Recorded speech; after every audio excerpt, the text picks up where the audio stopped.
Que alegria a gente estar juntos aqui. E a gente está numa série muito pertinente, muito importante, que tem a ver comigo, que tem a ver com você, que tem a ver com alguns eus reunidos. Somos nós. A gente tem trabalhado com algumas peculiaridades e características que a gente tem como povo de Deus, como discípulo de Jesus, como igreja do Senhor. E hoje a gente vai falar sobre família. Nós, como família. A gente passou aqui o primeiro domingo com o Júnior falando sobre nós, discípulos. Aqueles que seguem a Jesus. Tem uma sequência aqui. Aqueles que seguem a Jesus. É isso que a gente faz. Aqueles que são servos, com o pastor Edson, que palavra importante que a gente teve. Aqueles, então, que se entendem como discípulos de Jesus. Aqueles que entendem a demanda do outro, que olham para o outro, que vivem pelo outro. A gente falou domingo passado como livres. Que somos, nós somos livres em Cristo Jesus, isso não é pouca coisa. Coincidentemente, quando a gente estava falando com os prés, a gente falou da liberdade que a gente tem de não ter que se conformar, de não ter que repetir um comportamento, de a gente poder ir para um outro lado, onde o amor reine, onde a graça seja o principal vínculo da gente. E hoje a gente vai falar sobre família. E eu queria destacar aqui com vocês, primeiramente, o que Jesus fala sobre. E a gente vai entender aqui umas coisas muito importantes. Porque a Bíblia indica, né, essa metáfora de sermos família a partir de uma palavra que ele introduz que é muito importante, que é a própria palavra igreja, né? Que é uma metáfora absolutamente neotestamentária, uma parábola que vem no Novo Testamento, a partir de Jesus, que revela que a igreja nasce e se estabelece a partir de Jesus, né? Não é mais uma reunião de uma nação judaica, não é mais assim uma reunião que se encontra num templo, mas é mais do que isso. A gente lembra, né? O texto de João diz, ele veio para os seus, mas os seus o rejeitaram. Mas agora a gente tem uma reunião que é necessariamente muito mais ampla, que contempla, então, o universo, que contempla todas as nações, que é a igreja, a eclésia. Né? Como diz lá a profecia de Abraão, em Gênesis 12, todas as famílias da terra são abençoadas por Jesus de Nazaré, e assim a gente se forma como povo de Deus, como família. Coloca para mim o primeiro slide, por favor, Aninha. Então Jesus, ele vai trazer algumas abordagens muito interessantes, como a gente acabou de falar da eclesia. A eclésia, ela não é nem um nome institucional, não é um nome dado a um grupo. É uma palavra assim absolutamente inusitada, com muita coisa que Jesus trazia. Então, quando Jesus introduz isso, quando na palavra dele a Pedro, em Mateus 16, 18, quando ele fala, né, para Pedro, Jesus diz a Pedro, pois também eu te digo que tu és Pedro, e sobre esta pedra edificarei a minha eclesia. Era muito inusitado, porque ele estava trazendo uma palavra grega sobre uma convocação. Então, como eu já disse, acho que algumas vezes aqui, os amigos do Campo Belo, ali embaixo tem uma ponte, a ponte está quebrada, passava alguém ali, amigos do Campo Belo, vamos reunir, porque tem uma coisa em comum para a gente está conseguindo atravessar ali o rio ali de baixo. Então, as pessoas se reuniam em determinado lugar para falar sobre algo comum. Olha o que Jesus traz para designar a igreja. É uma palavra hoje, né, tão banalizada que a gente até esquece. Mas isso aqui é uma convocação de gente que tem algo em comum. É isso que é a igreja. E é Jesus que traz essa palavra, né? Então, não um chamado para uma instituição. É uma convocação de comuns, para planejar, para elaborar, para trabalhar junto, para construir algo novo, para um determinado fim. Portanto, igreja, eclesia, é comparada à família. E é Jesus que traz essa comparação primeiramente. Então, a gente pode entender lá em Mateus 12, 49 e 50, quando diz assim, quem é, então, a eclésia? São aqueles que são cúmplices sob a vontade do Pai. Então, o nosso chamado vem do nosso Pai. Quem reúne a gente para isso, para essa assembleia, para construir algo novo, para estarmos juntos, é o Pai. Então, meus filhos, filharada querida, vem cá que a gente tem algo importante para fazer junto. Tem algo importante para a gente decidir. Tem coisas para a gente fazer juntos, né? Jesus diz isso, né?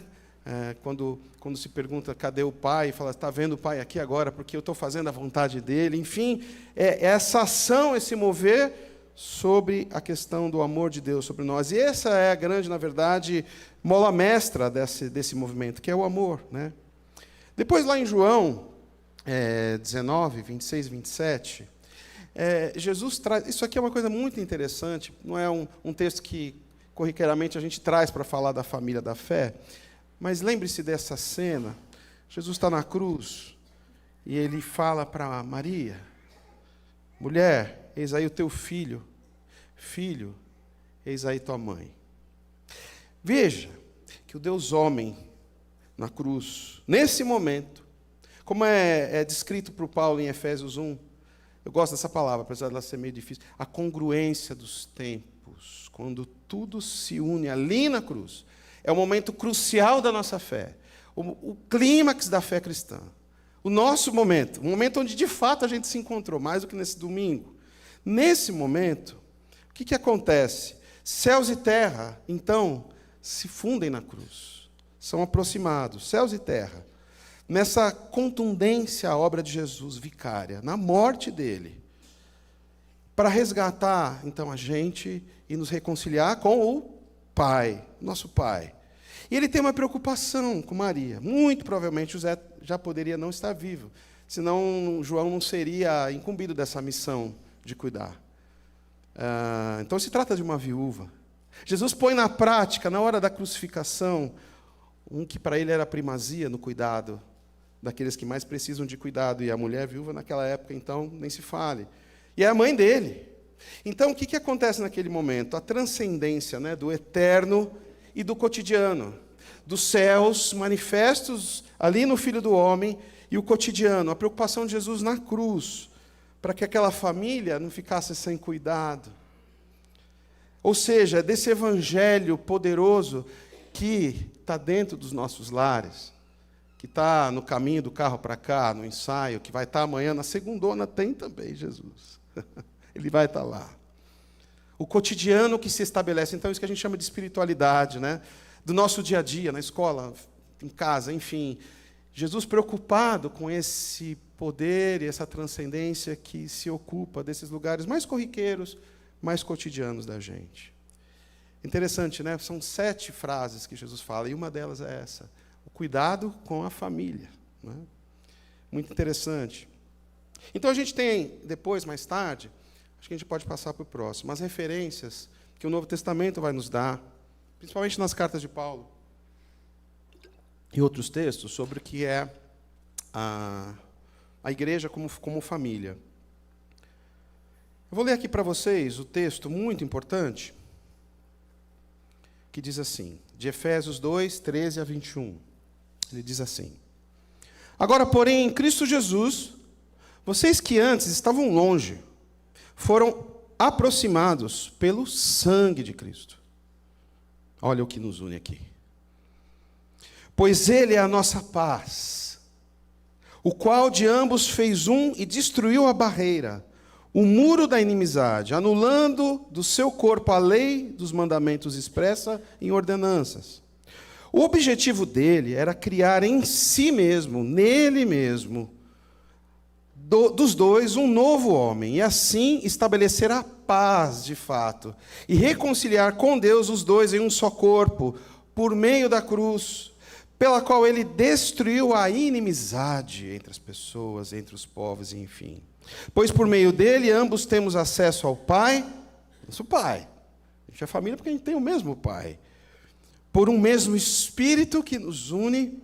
Portanto, vocês já não são estrangeiros, nem forasteiros, mas concidadão dos céus. Que coisa é essa? E membros da família de Deus.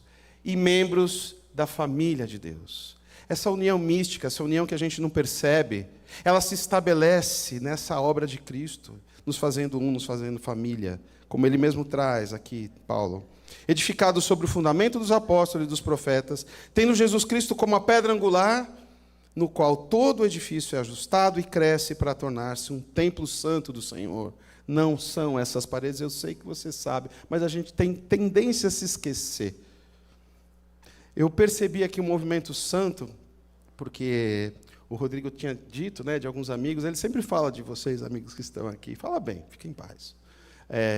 Que alguns se reencontraram. Não foi a parede que reuniu vocês. Foi o amor que o Leoto tem a Jesus, o desejo de servir, a gente andar junto, começar a desafinar junto aqui na frente, servir a Jesus do jeito que a gente pode. E aí chama vocês amigos, é místico, isso é transcende, isso é poderoso. Essa reunião aqui é muito cara, ela é transcendente, ela é poderosa. Não é simplesmente só sentar e tomar um café com leite e comer um bolo, é muito mais do que isso. Ao mesmo tempo que é trivial, que é cotidiano, é ali que ele se apresenta para nós. Note, há uma afirmação nesse texto, porque ele fala assim, antes vocês, né, eram assim assado, e hoje tem essa conformação sobre ser povo de Deus, sobre ser templo em Jesus Cristo, enfim. Então quer dizer que tem uma afirmação aqui antes de Jesus, a gente não possuía de fato esse amparo de pertencer a uma união que transcende, entende? Era tudo finito, era tudo concreto, né? A gente vai falar disso um pouco, tem famílias que a gente adora, tem família que a gente queria nascer em outra. Opa, falei alguma coisa estranha, vou falar por mim. Mas é verdade que a gente procura muitas vezes nas nossas famílias, mas de um amparo de pertencimento a um grupo que nos sustenta para viver essa vida difícil aqui, especialmente sobre o tripé da fé, sobre a fé, a esperança e o amor. E esse elemento que Jesus prediz e depois Paulo reafirma, e a experiência da gente vai dizendo que é essa família da fé, introduzidos então nessa família através do amor de Deus e da obra de Jesus. Portanto, o próximo quadro, Aninha, somos família. Nós somos uma família atemporal, universal, cujo vínculo se estabelece no amor do nosso Pai. Se temos o mesmo Pai, somos família. Nós somos família. Sob o poder da cruz, unidos numa aliança que se estabelece para além de um nome arrolado no cartório, tá? Muito embora eu falei hoje para Simone, vamos distribuir o bombom já com a carta de transferência para alguns aqui, né? A gente quer mesmo estar junto. Mas isso não quer dizer nada. Não. Para os homens, talvez, para a gente se organizar bonitinho e fazer a contento como se devem as coisas. Mas isso vai muito além do nome que está no cartório lá, que a gente demorou um ano quase, né, Júnior, para conseguir a ata. E como era importante ter o nome de vocês arrolados, mas isso significa quase nada perto do que de fato é o significado. Então, sob o poder da cruz, unidos numa mesma aliança que se estabelece em nós, numa nova aliança sob os laços do Espírito Santo de Deus. O que se move em você, o que te faz viver, é o que me faz viver. E existe uma reverberação desse Espírito que habita em você, que habita em mim, que nos faz família. A gente é amparado, a gente é resguardado sob os braços e olhos atentos de um Pai que, segundo a palavra de Deus, não tira um cochilo para cuidar de nós. Muito melhor do que eu sou como pai. Ele não tira um cochilo, ele não pestaneja. Ele está de olhos abertos e atentos sobre nós. Para além das circunstâncias, para além das histórias que muitas vezes não são referência de ideal de família. Tem todo tipo de história aqui presente, provavelmente. Histórias mais difíceis. Como eu disse, histórias assim, eu não tive família. Enfim, tantas outras questões, tantas dificuldades que a gente tem nessa vida aqui. Mas a gente é amparado pelo Pai, numa família de gente como a gente, que chora, que ri, que adoece, que pega virose, que fere, que é ferida, que abraça, que sorri, que dança, que toca, que beija, que afasta os outros, que maltrata, que profere verdades e elogios, mas também é capaz de mentir e ofender. Repito meu bordão favorito ultimamente, só posso falar por mim, mas eu estou tudo aqui, a lista é grande. É que o culto acaba 12:30.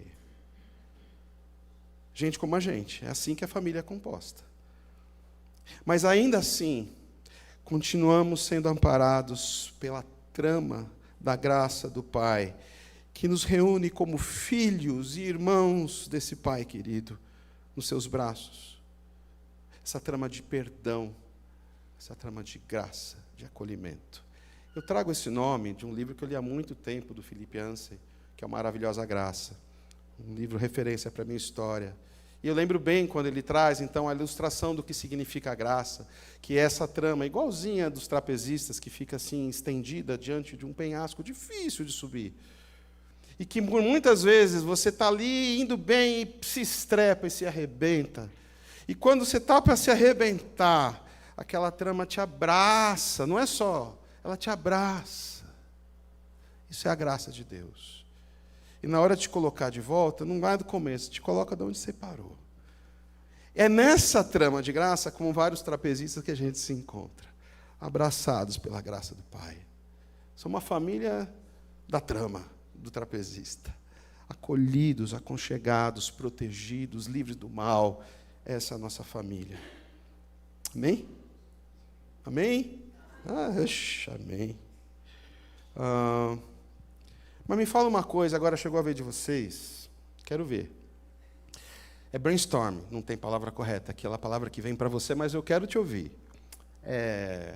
Se eu falo família, que palavra vem para você? Base. Cuidado. Apoio. Martinha? Intimidade, verdade. Que mais? Alguém falou outro? Amor. Segurança. Que os pré-adolescentes saíram. Mas é possível que alguém falasse assim, família, um saco. Não é? Depende do dia. Que nem eu estava com meus dois aqui e falei, desliga o celular para a gente ir para a igreja. Compra inimizade. Eu ouvi uma vez, eu acho que foi a Cássia Kiss que falou assim, olha, entre os 13 e 15 anos não tem ninguém que seu filho em algum momento mais odeia do que você. Você é tudo que impede ele de fazer as coisas que ele quer. É a única barreira. Graças a Deus, né? Porque família, muitas vezes, não é fácil. Não é fácil. Posso falar duas coisas engraçadas que podem ser jocosas, mas é engraçado. Uma eu aprendi quando eu estudava música. Meu professor de rítmica, a gente fazia o solfejo cantado com uma letra. E era assim, pato e parente só serve para sujar a casa da gente. Aí fazia em vozes. Tem outra que meu sogro fala, desde que eu conheci. A família é ótima, pena que não acaba nunca, desculpa. Porque às vezes não é fácil mesmo. Oxi, tem cada caso difícil e escabroso. Mas isso, pela herança genética que cabe a essas pessoas, não deixa de ser família. Tem ônus e bônus aí, não é? Tem ônus e bônus. É interessante porque a palavra de Deus nos aponta isso, das dificuldades que é viver em família. Tudo isso que vocês falaram, que eu acredito e muito mais, é importante que para a gente poder ter, é viver junto, próximo. Não é? Eu queria ler com vocês o texto de Gálatas 6. Na verdade, eu vou citando. Gálatas 6, de 1 a 10, é um texto que inicialmente não parece, mas na conclusão do versículo 10 se mostra mesmo conselhos, né, de final de carta, como é praxe, sobre como a gente deve viver em família. Então, eu vou citar alguns deles aqui. O primeiro, ajuda seu irmão. Esse aqui é um lugar, não necessariamente aqui, mas aonde a gente estiver, a gente continua sendo família de Deus, mas é uma posição onde a gente precisa de ajuda E a gente deve dizer que precisa de ajuda e a gente precisa ajudar. Porque, por incrível que pareça, às vezes a gente vê que a pessoa precisa de ajuda, a gente se oculta disso e muitas vezes não ajuda. E também não diz que precisa de ajuda. Porque se a gente risca a nossa caminhada no nuca na nuca, meu amigo, a gente não vai saber dessa ajuda que a gente precisa. Então, a primeira é, ajude seu irmão. O texto diz, se alguém cair em pecado, restauram-no com perdão. Eu usei algumas paráfrases aqui do texto, tá? Guardem as críticas, diz o autor. Guardem as críticas. Isso é difícil, não é? Vou falar por mim. Ser humano que está certo, que tem razão das coisas, rapaz, é treta. Porque você vai se fazer valer. E é muito interessante, porque o conselho é esse aqui, ó. Guardem as críticas. Guardem as críticas. Vocês podem precisar de perdão antes mesmo que o dia termine, sabia disso? Diz o autor. Ajam com misericórdia. Estendam a mão aos oprimidos. Compartilhem suas demandas e, desta forma, vocês cumprirão a vontade de Deus. Eu acho que esse é um conselho que a gente fala na família carnal, dá para aplicar tranquilamente em qualquer relação nossa. Mas falando então da família da fé, onde a gente precisa aprimorar a nossa caminhada para a gente se fortalecer. Então, é nessa intenção. Segundo conselho que vem na lista ali, está no 4 e 5, que é, resumidamente, ajude, mas não controle. Cuide de você. Você acredita que tem esse texto lá? Ele fala assim, cada um examine com cuidado a si mesmo e a maneira segundo a qual está cumprindo a missão que recebeu e dedique total atenção a ela. Não fiquem admirados vocês de como vocês são bons. Está escrito aqui. Eu chego no horário do ensaio. Né? Eu não vou falar o que eu penso só para que o amor continue pairando. Isso em algum momento pode se tornar um autoelogio e um autolouvor. O texto está dizendo isso. Não fiquem admirados vocês mesmos quando comparado com os outros. Cada um precisa assumir o compromisso de fazer o melhor que puder com a sua vida. Ao mesmo tempo que a gente está atento à necessidade, a gente se ajuda e tudo mais, quando estava com o Ministério de Jovens há bons anos aqui, tinha um menino que ele expressou, o Pedro, que morava aqui embaixo. Ele não tinha uma cultura de igreja. Então, eu percebi algumas coisas, chegava junto, Pedrão, por aqui, Pedrão, por ali. Aí um dia, acho que talvez eu possa até me dizer, Pedro, não faz assim. Ele chegou assim, o Rubinho, eu vou te falar uma coisa, me chama de Ruba aqui. Ô Ruba, você é cuidão pra caramba. Não foi bem caramba. Você é cuidão demais, rapaz. O que é cuidão? Aí eu falei, é isso, é que às vezes a gente não está... Aquela história do não olhe a poeirinha no olho do outro quando você tem um tronco no seu olho. Né? Você não é cuidado, é controle. Eu não posso falar por você. Quem conhece, coitado do Paulinho, Juninho, o pessoal que está mais perto de mim aqui. Estou controlando o ar-condicionado, depois eu vou lá dar aula para as crianças, depois eu vou ver se tem água no filtro. Calma, né? Não é assim. Cada um tem uma demanda, a gente ajuda cada um na sua demanda, mas não controla e não fica criticando. Está vendo como os conselhos têm a ver um com o outro? Terceiro conselho, reparta. Reparta. Lembrando da música do GB, repartir, multiplicar. Isso é uma tônica no reino de Deus e na família também. O texto diz assim, a pessoa que está aprendendo o evangelho de Cristo deve repartir todas as suas coisas boas quando a quem estiver ensinando. Então a gente reparte o conhecimento, reparte o acorde extra, reparte a doação em limpar o banheiro, reparte o cuidado com os meninos, reparte, a gente está dizendo aqui, a ajuda que a gente precisa com os professores, e etc. Eu estou falando de coisas muito aqui do nosso dia a dia, do mecanismo que temos aqui, mas isso tem que transcender essa parede, porque a família da fé é muito mais do que isso. Então é a conversa durante a semana. É o aprofundando a fé da quarta-feira. Eu sempre tenho que falar alguma coisa sobre isso. Né? Porque a gente sente falta de vocês, é muito bacana, e é fácil de entrar. Vai lá. A gente manda o link no Zoom.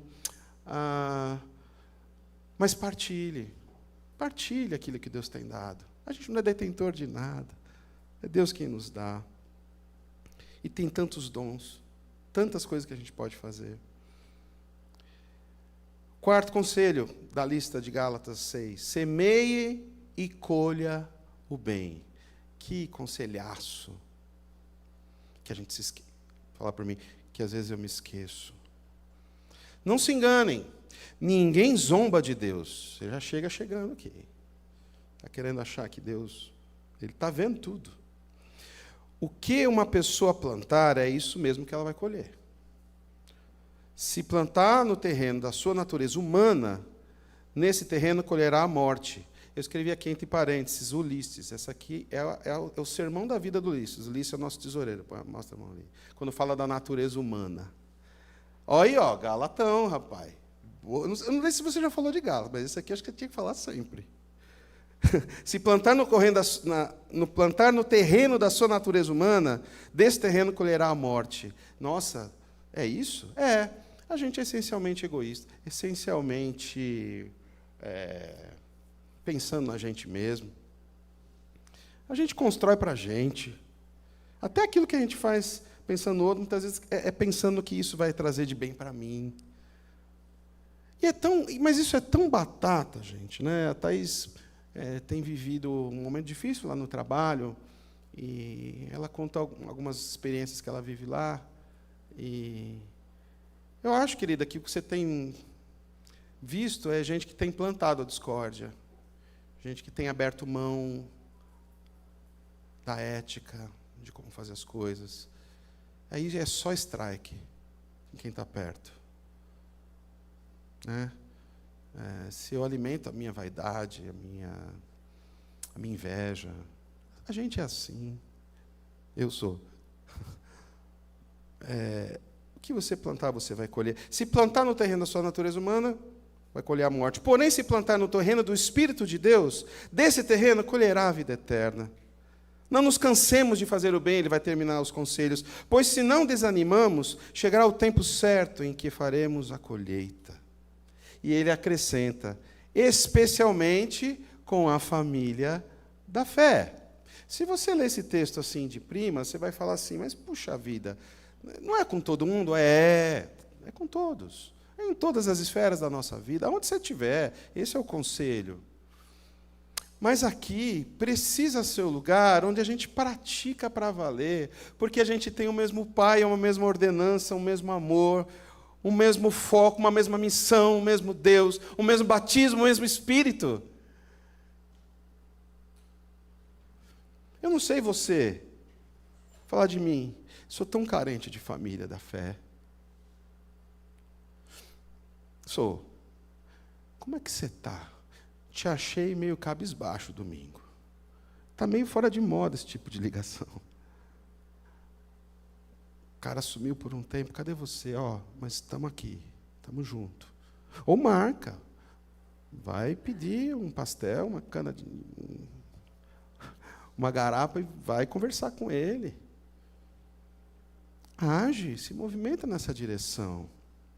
Família precisa ser assim. Todos somos carentes desse tipo de relação. E por isso que a igreja precisava ser esse alicerce para nós. Um lugar onde a gente se sente seguro. Tudo que vocês falaram lá atrás. Um lugar onde a gente, de fato, entende as diferenças. Entende que pensamos diferente sobre várias coisas, ritmos de música, política, e etc, etc. Mas aqui a gente tem o mesmo Pai, a gente tem o mesmo Espírito, tem o mesmo Senhor, tem o mesmo batismo. A gente precisa viver essa nossa realidade de sermos família, segundo Jesus Cristo de Nazaré, as Escrituras nos apontam. E para terminar, eu vou dizer algumas coisas aqui. Nós somos uma família. Amém? É verdade, nós somos. Não é porque a gente escolheu, ou porque eu interpretei, é porque assim Jesus Cristo de Nazaré fez com que acontecesse em nós. Porque a gente tem o mesmo Pai. Nós somos família de Jesus porque somos aceitos pelo Pai, como somos. Isso, para mim, é o suprassumo da minha fé. Eu não sei como é para você, mas eu conhecendo a mim mesmo e falo, Deus me ama como eu sou. Eu repito isso muitas vezes, isso é espetacular. É um amor incondicional do meu Pai por mim. Muitos não viveram com o pai, ou viveram com pais acusadores. Fica à vontade, faz toda a transferência do mundo para o Pai Celestial. Ele te ama e nos ama como somos. Já falei desse testemunho aqui, talvez mais de uma vez, mas vou falar de novo. Vélez, lá em Vinhedo, um querido irmão que esteve aqui numa conferência de muitos anos atrás, quando estava aqui o pastor Rodrigo e tal, e a gente foi para um encontro de pastores em Vinhedo, e a gente estava falando sobre pai. A história do Vélez é assim, como de muitos equatorianos. O pai entrou como coiote nos Estados Unidos e mandava $, para sustentar meia dúzia de filhos. De vez em quando ele dava uma fugidinha, voltava e reentrava. Ele era estudioso. Ele acho que é um dos mais velhos, se não era o mais velho. E ele fazia questão de ir bem na escola, sabe para quê? Para pegar a caderneta e mostrar para o pai dele quando ele viesse. E ele falava que cada vez que ele vinha a caderneta tinha mais nota azul, tinha mais estrelinha, e o pai nem olhava. Ele se sentia absolutamente desprezado pelo pai. Sem falar que o pai era ausente, literalmente. Até que aconteceu um dia que ele foi para os Estados Unidos e nunca mais voltou e nunca mais mandou $. Ele não era cristão. Alguém apresentou Jesus para ele. Jesus, salvação, pecado, tananã, tananã, tananã, porque então agora nós temos um lugar reservado nos braços do Pai. Você entende como isso veio com uma potência para o coração do Vélez? William Vélez. Então, naquela reunião em Vinhedo, que eu nunca vou me esquecer, ele contou essa história para a gente e falou, então, quando eu entendi quem é Jesus de Nazaré, eu afirmei para a minha vida, eu tenho o papá. E chorava, eu tenho um pai. Seu pai terreno é só uma pessoa, presente ou não presente, que você teve ou não. É só uma pessoa. Que tem toda a dificuldade do mundo de criar um filho, assim como eu. Mas que ama e não sabe como dizer, ou como o que fazer. Erra acertando, acerta errando. Mas o nosso Pai Celestial é nosso Pai da nossa família e nos aceita como somos. Temos papai que não pestaneja, que não fecha os olhos, que não tira o cochilo. E aí eu vou terminar mesmo. Você sabe como que é, né? Quando o pastor fala que vai terminar, ele vai falar mais 50 minutos, né? Mas aí eu vou terminar assim. É uma história que eu sei que vocês conhecem. Mas tenta ouvir como se fosse a primeira vez. E você que nunca ouviu, presta atenção. Mas é uma história que Jesus propõe. E que, para mim, é uma das formas de entender como que eu adentro essa família. Como eu faço parte, então, dessa família que transcende, que me dá apoio, que me dá segurança, etc. Está lá em Lucas 15. É a história de um filho, de um pai que é surpreendido pelo pedido de um filho. Cá para mim, só que não. A gente conhece nossos filhos, ele sabia que em qualquer momento aquele moleque ia chegar a me dar minha grana que eu vou sair. Claro que ele sabia que o filho dele era assim. Mas, enfim, ele vai lá, ele faz um pedido, que é o segundo filho, mais novo de 2. O caçula. A gente estava falando hoje na mesa lá, né, Pati? Dos caçula. Os rapas de tacho, que nem nós, eu. Caçula não é fácil, não. Que perde a sua parte da herança. Ele perde a sua parte da herança. O que é para mim imperdoável nessa história, eu não sei se você já se deixou envolver por ela, é que ele não pestaneja também, ele vai e faz a repartição da herança e dá. Se fosse eu falo, mas, como meu pai falava, de jeito nenhum. Imagina. Até porque, veja, esse pedido absolutamente inusitado, porque ele estava vivo, demonstra, no mínimo, que o pai morto era melhor. Até porque não tinha, que nem hoje em dia, que fazer, como que fala, inventário e tudo mais. Catar o que era dele e sair fora. O pai dá, diz o texto que ele divide a herança, ele reparte entre os dois, isso é interessante, dá a parte dele, desse pedido descarado desse filho, né? E que descarta a existência do próprio pai, pega o dinheiro, e a Bíblia fala que poucos dias depois, o filho mais moço ajuntou tudo que era seu, pegou a sua mochilinha, partiu para um país que ficava far away, bem longe. Aí ele viveu uma vida, diz o texto, que ele viveu uma vida cheia de pecado, desperdiçou tudo que tinha. O rapaz já havia torrado tudo. Daí, houve uma grande fome naquela região, nesse país distante, e ele começou a passar fome também. Passar sede, passar tudo que é necessidade. Então, ele procurou um dos moradores daquela terra distante e pediu ajuda. Então, esse cara pegou ele, mandou ele para a fazenda que ele tinha, que cuidava dos porcos. Então, ele se tornou um cuidador de porcos. E morrendo de fome, ele tinha vontade de comer. Diz o texto que ele tinha vontade de comer o que os porcos comiam, mas ninguém lhe dava nada. É absolutamente humilhante, né? Então ele cai em si, diz o texto. Os funcionários da casa do meu pai têm comida de sobra, eu estou aqui morrendo de fome. Então ele decide. Ele teve que dar um passo de coragem, né? A gente vê que ele é um cara cheio de orgulho, cheio de decisão, né? Mas nesse momento ele teve que tomar uma atitude de coragem. Porque assim, eu vou voltar para a casa do meu pai e dizer: pai, eu pequei contra Deus. Isso é importante no texto. Eu pequei contra Deus e contra o Senhor. Interessante. O lugar do pai. Eu pequei contra Deus e contra o Senhor. Representação do pai para ele, né? E não mereço mais ser chamado de seu filho. Me aceite como um dos seus funcionários, e nem precisa ser CLT. Então ele saiu dali com essa ideia fixa, voltou para a casa do pai.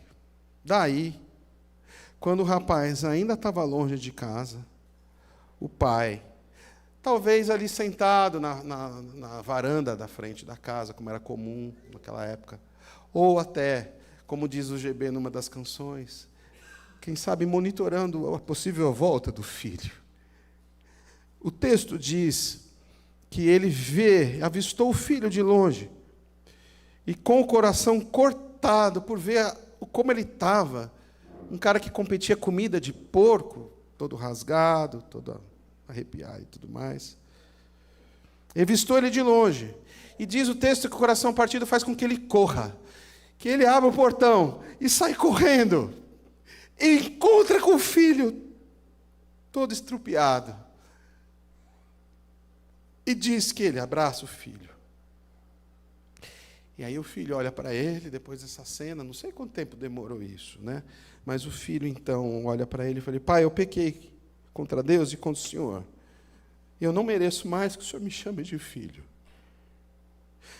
Mas o pai deu uma ordem aos seus funcionários. Imagina que nessa hora ele já pegou: esquece isso, moleque, vem cá. Ele entra em casa, a primeira coisa: Alfred, meia dúzia de funcionários, olha, é o seguinte, você vai fazer isso, você vai fazer isso, você vai fazer isso. Ele fala assim, o pai deu uma ordem aos empregados: presta atenção, seja ligeiro. Tragam a melhor roupa que encontrarem e vistam esse moleque com essa roupa. Tá? Depois põe um anel no dedo, bem bonito dele, e sandália nos seus pés, que mostra a aliança que ele tem com ele. Aqui em casa a gente usa anel. É a família do anel. Passem lá na Basse, pegam o melhor... Eu adoro, né? O melhor carré de cordeiro que você encontrar, o mais gordo. Melhor paleta. E faz, e assa. Porque aqui hoje vai rolar uma festa, a maior dos últimos anos. Porque este filho estava morto e viveu de novo. Ele estava perdido e foi achado. É assim que a gente se torna família. A gente se encontra nessa trama de graça aí, ó. Nessa aí. Acolhidos pelo Pai, pelo abraço do Pai. Por um Pai que não cessa de olhar por nós. E que tudo que Ele precisa para agir é você dizer: Pai, perdão. Pai, desculpa. Estava longe do Senhor. Eu não sou digno de ser chamado teu filho. Anel no dedo. Festa. É assim que ele reage. Somos filhos que sempre que puderem, isso é importante, somos filhos que sempre que puderem esbanjar a nossa maior herança que temos, a gente vai fazer isso. Eu e você, vou falar por mim. Eu vou fazer. Porque a gente ganha, até geneticamente, de Deus, uma herança. Diz o texto da palavra de Deus em Gênesis 1:26 que nós somos feitos à sua imagem e semelhança. Acredito como imagem o que é Jesus de Nazaré mesmo, essa imagem que nós temos aqui, todos nós. E a semelhança, que é contrária a toda a criação, até o leão, até o macaco, todos não têm o que a gente tem, que é um poder que nos foi otorgado, chamado poder de escolha. Está aí a nossa maior herança, a vida que foi nos dada e quem somos, e você poder escolher.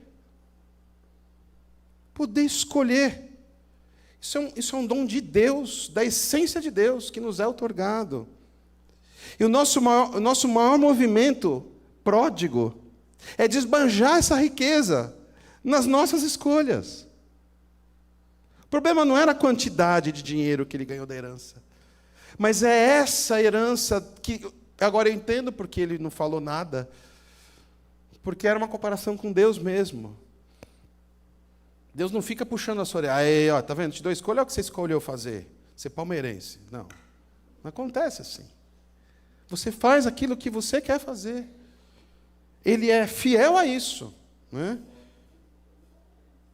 Nós somos família, pois Deus nos uniu nesse resgate, como eu já disse aqui, nessa volta ao lar, nessa esfuziante reação do Pai de alegria, de contentamento, porque a gente volta para os seus braços. Ele nos recebe como filhos e nos faz família. E aí, isso acontece na casa do Pai. É a esse lugar que a gente quer ir. E como diz o GB, eu estou falando muito do GB hoje, acho que é porque você falou do GB. Onde é a casa do Pai, amigos? Onde é a casa do Pai? Onde Ele mora? A tua casa se ergue sobre as nuvens, mas depois de Jesus de Nazaré, Ele escolheu um outro lar. Qual é o lar? De Deus. Alguém fala, por favor. Nosso coração. Nosso coração. A casa do Pai é o nosso próprio coração. É ali que deve ter festa. Ali que a gente deve se regozijar. É ali que a gente deve se encontrar, nesse resgate eterno de amor diário. Porque a suficiência do poder de Cristo é eterna. A suficiência do sangue de Cristo é eterna. É ampla, suficiente para nos abraçar e nos esconder. No nosso e no teu, família, próprio coração. Amém.